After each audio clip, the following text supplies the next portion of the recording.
Julle sal onthou, ek het so 'n paar weke gelede met Kobus Moller gesels oor sy boek Risk and Reward. En ons het ook die wonderlike voorreg gehad om onlangs by die vrystelling en bekendstelling van hierdie boeke te gaan inloer.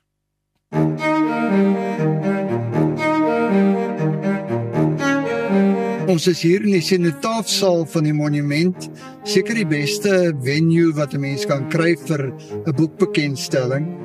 Ek dink al heeldag aan die voorreg wat hier is. Is daar 'n beter venue vir so iets in die hele Suid-Afrika? Ek voel nederig stil oor die geleentheid en wat gebeur het.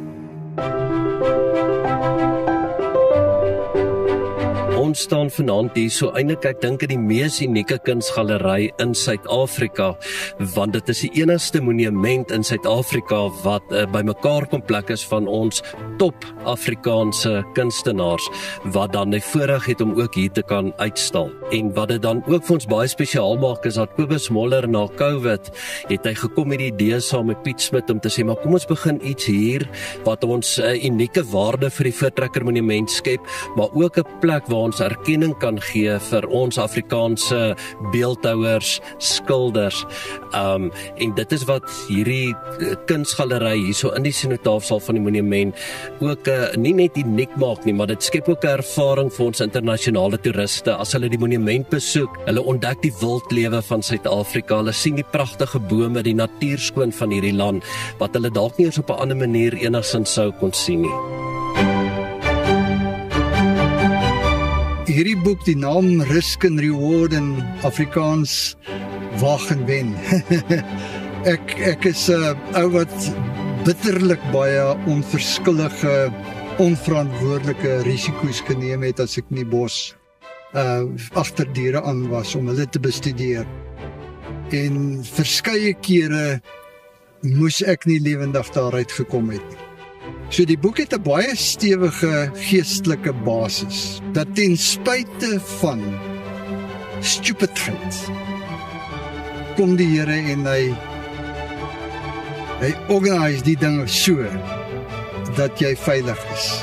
En ek wil vir mense sê, my dogter praat baie daaroor oor ons jong dae en wat ons alles aangevang het en so aan. Sy sê vir my, pappa, dit was die wonderlikste tye gewees, veral daai tye wanneer die dinge net baie erger was as wat 'n mens eintlik ooit by moet uitkom in die bos.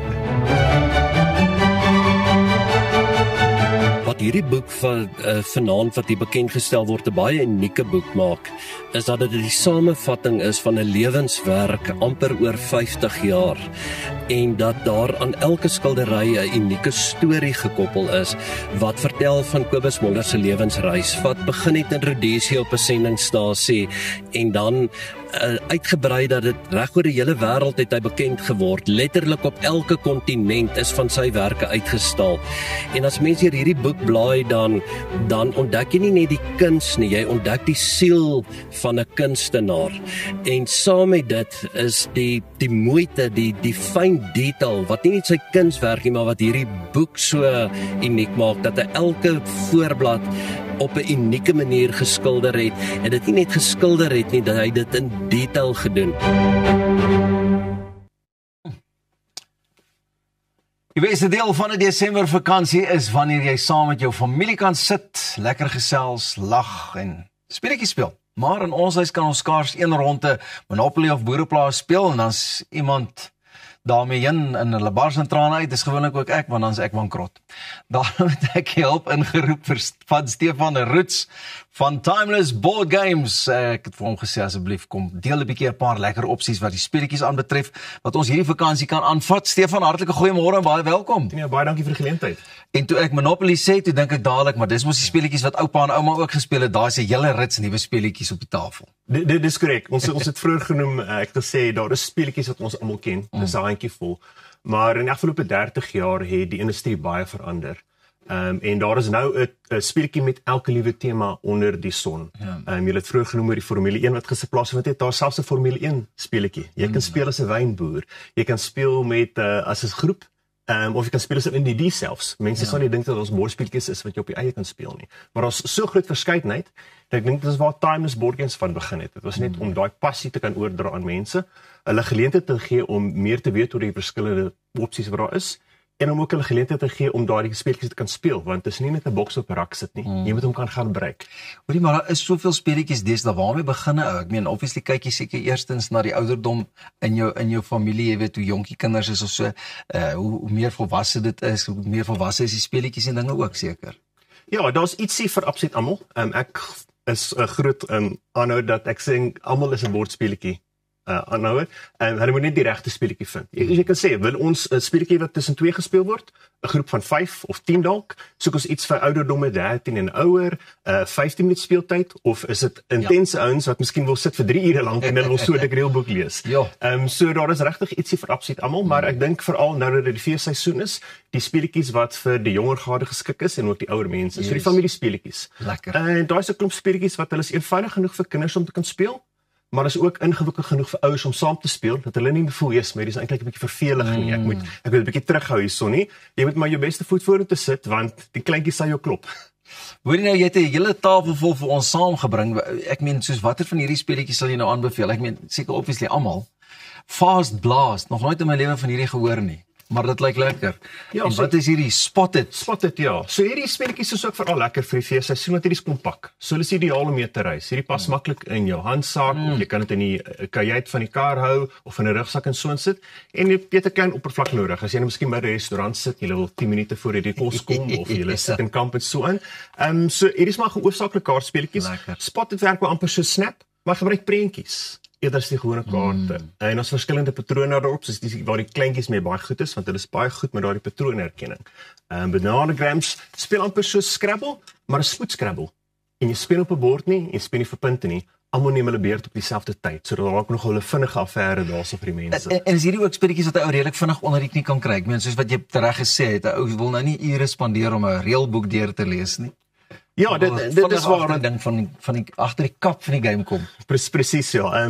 Daar's mense wat hierdie as baie ernstig opneem as 'n stokperdjie, en daar's ander ouens wat bietjie meer nie so betrokke is in die bordspeletjies. Maar ek hou van speletjies wat ek in 5 minute kan verduidelik en ons moet in 10 minute kan speel. Ja. Want dan kan jy 'n paar vinnige rondes agter mekaar kry, en so sê mense voel nie ek moet nou 'n hele Saterdagmiddag afstaan om hier te kan speel nie. Maar as jy ook vinnig dink aan die digitale era en hoe die speletjies 'n digitale formaat verander het en die heeltyd ook beter word. Is dit dieselfde ook met bordspeletjies? Ek meen, hier is soveel bordspeletjies en ek soos hierdie het ek nie gedink is 'n bordspeletjie nie, maar jy het vir my gesê hierdie is een van die gewildstes. Ja, dit is baie innoverend. So ek sê speletjies het baie verander van daai 5 of so titels wat ons geken het 30, 40 jaar terug.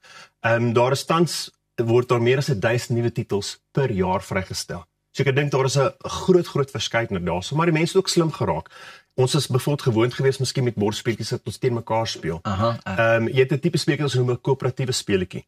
So jy moet eintlik as 'n span saamwerk om teen die spel self te speel, dat jy 'n spesifieke taak wat jy moet voltooi. So in plaas van 'n opponent te hê, is jou opponent eintlik die speletjie self. Sure. Nee, lyk vir my jy gaan ons dik aan die speel raak. Ja. Sê net gou vir my, jy het ook 'n pre-loved corner, jy weet, is dit nou speletjies wat mense nou maar oorgedra het en hulle soos amper 'n tweedehandse boek of so. Ja, presies. Dit is of speletjies wat geskenk was. Mense het miskien gesê ons het hierdie nou genoeg gespeel, of so jy nou gesê daar's te veel geheilery en gestrydery ons hierdie speel. Soos in 'n tyd vir ander titel. Of mense kan voel, weet jy wil jou speletjies skenk of jy kan hom verkoop en ons weet natuurlik baie keer mense kan sensitief is oor die pryse. So dis net 'n geleentheid om ietsie wat in 'n goeie toestand is te bekom teen 'n bietjie laer prys. Ek dink dit is iets van bordspeletjies wat mense nie noodwendig oorweeg nie, maar dit is vermaak wat herhaal. Want vandat jy aanvanklik die speletjie gekoop het, hoef jy nooit weer geld te spandeer nie. En dan kan jy jouself vermaak vir ure en ure na die tyd. Vir ons huis, ons speel baie Catan, soms tot 2 tot 3 keer per week. So ja, in vermaaklikheid is dit 'n baie goedkoop manier om jouself besig te hou.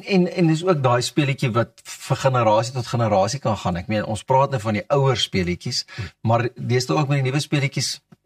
Ek en my ma het altyd hierdie speletjies saam gespeel, of hierdie speletjies sal my herinner aan 'n sekere tyd van die jaar. En dis tog immers wat 'n ou wil hê met bordspelletjies ook. Ja, dit is die verskillende ouderdom moet kan saam speel. Dit moet die kleintjies kan wees op hul eie, die volwassenes op hul eie, of dit moet ook geskik wees vir almal 'n bietjie saam te kan speel. En dis wat lekker is, want miskien as daar nou 'n probleem is of iets jy moet nou kreatief dink oor hierdie ding, jy weet, mense gaan anders die probleem benader. Hulle gaan anders 'n bietjie dink daar. Die kinders kan byvoorbeeld miskien baie abstrakt dink, waar is ons nou 'n bietjie miskien vassit hierso.